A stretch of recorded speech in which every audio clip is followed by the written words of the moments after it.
Jama'a assalamu alaikum. Sunana SP Abdullahi Haruna Kiyawa. Jami'in hulɗa da jama'a na rundunar sanda a nan jihar Kano. Wannan matashi da kuke gani akwai ƙorafi da muka samu daga wani bawan Allah da ke unguwar Hotoron Fulani da ke nan cikin garin Kano a jihar Kano.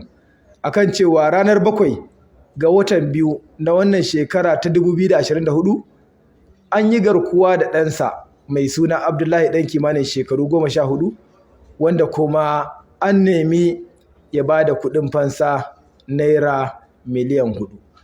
Wanda bayan samun wannan ƙorafi mai girma kwamishinan 'yan sandan jihar Kano CP Muhammad Usaini Gumel wanda al'ummar wannan jihar suka yi wa lakabi da fada da cikawa ya tada dakarun 'yan sanda a ƙarƙashin jagorancin SP Aliyu Muhammad Awal tare da ba su umarnin lalle a tabbatar da wato an kama waɗanda suka yi wannan aika-aika.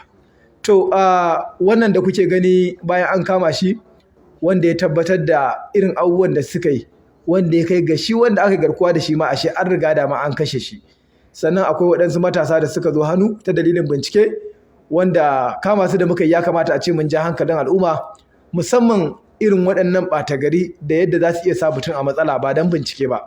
To matasan dai ya yi amfani da wayar ɗaya daga cikin matasa yara wanda kuma da ita aka yi ta neman wannan kuɗi. To shawara da za mu ba al'umma shine duk wanda ya zo ya ce wai ka ba shi aron waya zai yi kira. Na farko ka san waye, in baƙo ne ka san wa zai kira kuma da me zai faɗa. Gaskiya ana kula sosai ana kiyayewa wanda dai gashi daga aron wayan yara matasa 'yan uwansa ya je ya amfani da ita ana neman wato kuɗin fansa. Ga dai mai waya zan fara sauraron sa domin mu ji ya ce masa. To kana ji na? Ina ji yalla. Yi mana bayani wannan ya kuka da shi da ƙarfi. Ya zo ya tambaye ni aron wayata sai na ce ba zan bashi ba saboda ina tsoron kan na bashi ya siyar min da waya. Da na hana shi sai na ga suna tare da yayana, abokin yayana ne. Kan na hana ya kalle ni da wata manufa sai na sami yayana na ce wani ya ce in bashi aron wayata zuwa gobe zai dawo da ita amma in bashi ko kan na bashi. Yayana ya ce ka yi haƙuri ka bashi ko zai zambaci kowa ba zai zambace min ba, ka yi haƙuri ka bashi.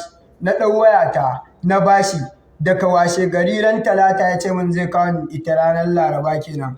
Laraba bai kawo wayata ba, alhamis bai kawo ba, juma'a na je na ari keke a gidan wani ɗan uwanmu na ɗau keke na tafi Yanzu a takaice dai me aka yi da wayar taka?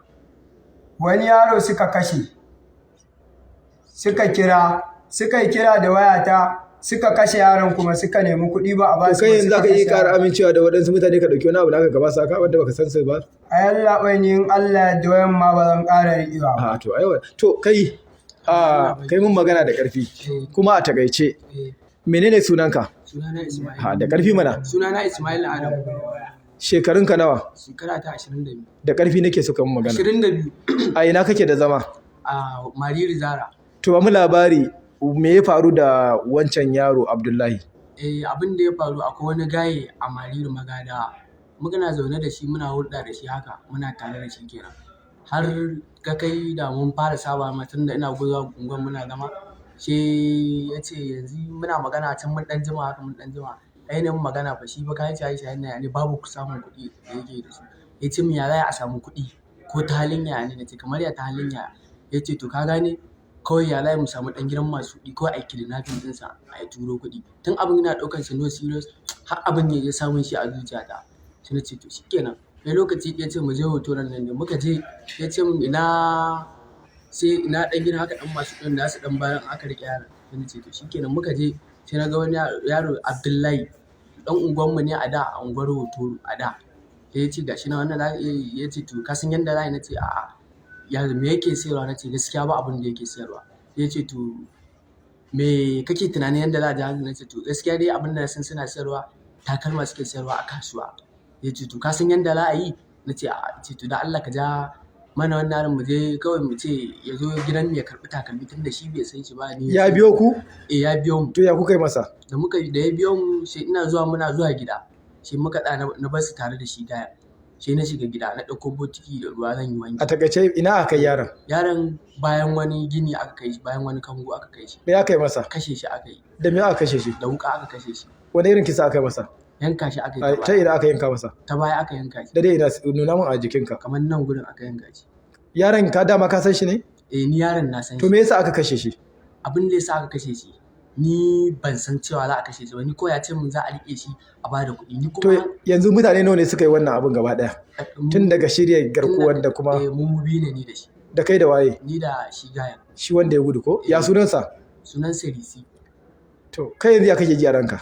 Gaskiya inda nake ji a raina abun bai min daɗi. Nawa aka nema kuɗin fansa? Miliyan 4 ya nema a To a al'umma kun ji dai abin da wannan matashi yake faɗa? Kace shekarunka nawa? 22. Saboda haka al'umma gaskiya a kiyaye. Saboda irin waɗannan matasa suna nan kuma son zuciya ne da shaye-shaye ke kai su wannan ayyuka. Muna godiya da haɗin kai da ake bamu a kowane lokaci.